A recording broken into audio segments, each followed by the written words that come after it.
Here's my audience.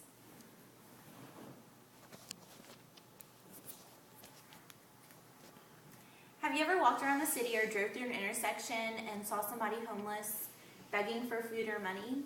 Well, I'm here today to talk to you about homelessness and give you a little insight about it. This is a definition by the U.S. Department of Health and Services about homelessness, but I'm not going to read the whole thing. I'm just going to summarize it for you really quick. According to PBS, homelessness is defined as a person who lacks a fixed, regular, and adequate nighttime residence. So it's somebody who has no location of a home. And I interviewed 5 people ranging in age from 13 years old to 50 years old about their views on homelessness. And when I asked what they thought homelessness was, the majority of the people said pretty much the same thing, that homelessness is a state of total loss, being put out on the street, having no belongings, and most of all, no place to stay. And these perceptions of looking outside in and never having an experience of homelessness, in my opinion, would be a close guess of what homelessness actually is. When I asked them what they thought the numbers were, how many people in the United States were homeless, their answers, a 13-year-old guessed 8 million people, which is kind of taking a long shot. A 22 and 24-year-old said 3 to 5 million, and then the 47 and 49-year-old guessed 1.5 million, which is pretty much right on the dot. This is a map of the United States, and it's kind of explaining the homelessness in America.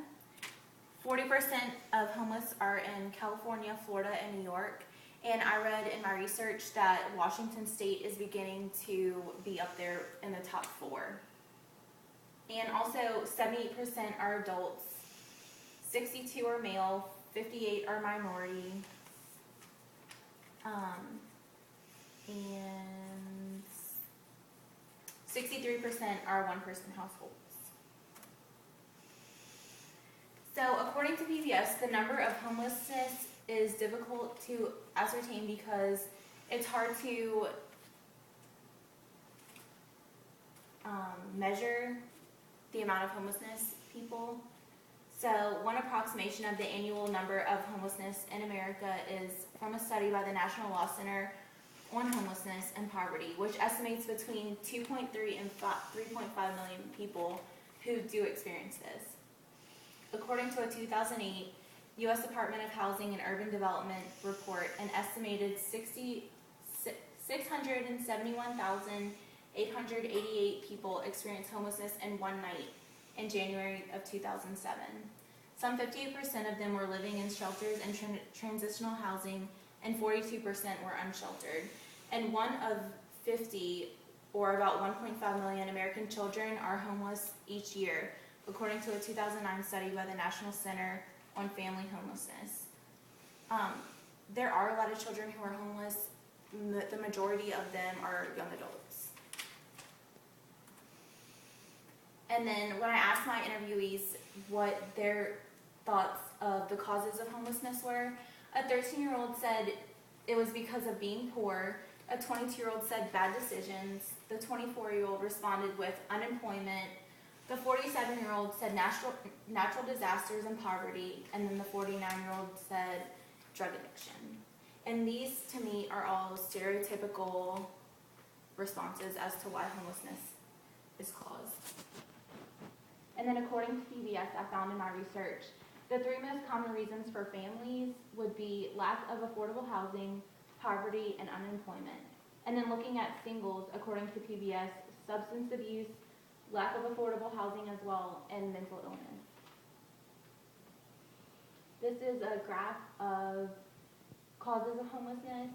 You can see there's 22% showing loss of job and income, which in today's economy, a lot of people struggle with that, and it can happen to anybody on any day and any night. And then the second runner-up would be substance abuse, and then being put in jail, or people going to jail, and then whenever they get out, they have nowhere to go. I also found in some of my other research, according to the National Coalition for Homeless, would be foreclosures, decline in public assistance, which is happening with veterans, domestic violence, addiction disorders, and tragic life occurrences. And looking at the demographics of what type of people are homeless, one of my participants, Hank, he's a 13-year-old male. His response is very juvenile, which is understandable. He thinks the demographics of the homeless community are made up of black male criminals. And then Megan, a 24-year-old female, her response was much more mature, stating a homeless person could be anybody we see. They don't have to look like a stereotypical homeless person with ragged, dirty, and odorous clothing. And this is just a graph showing the majority of homeless people are single men. And the second runner-up would be families with children, and then single women. And there's about a little less than 50% are African American, and right under them would be Caucasian. But I did read that the Hispanic community is growing with homeless people. And racial and ethnic minorities, particularly African Americans, are overrepresented, which a lot of people are being stereotypical to them, saying that they make up most of the majority of homeless people. But 39% are Hispanic whites, which is compared to 76% of the general population. And then this other is just saying information I already went over. And then, like I stated earlier, veterans. There's a growing problem with veterans, and about 40% of homeless men are veterans. And although compromised only 34% of the general adult male population, according to research on veterans by the National Coalition for Homeless, on any given night, 200,000 veterans are homeless. And the U.S. Department of Veteran Affairs states that the nation's homeless veterans are single, live in urban areas, and suffer from mental illness, alcohol, and or substance abuse or co-occurring disorders.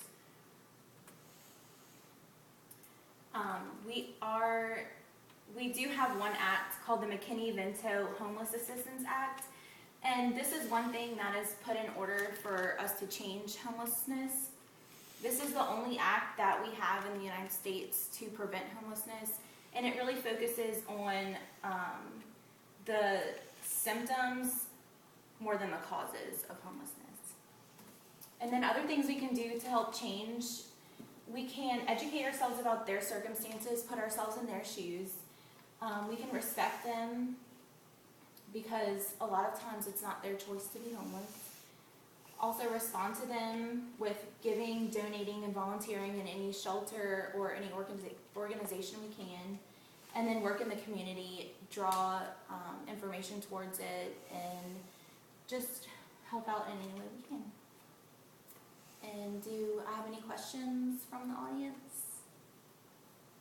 All right. Well, thank you for your time.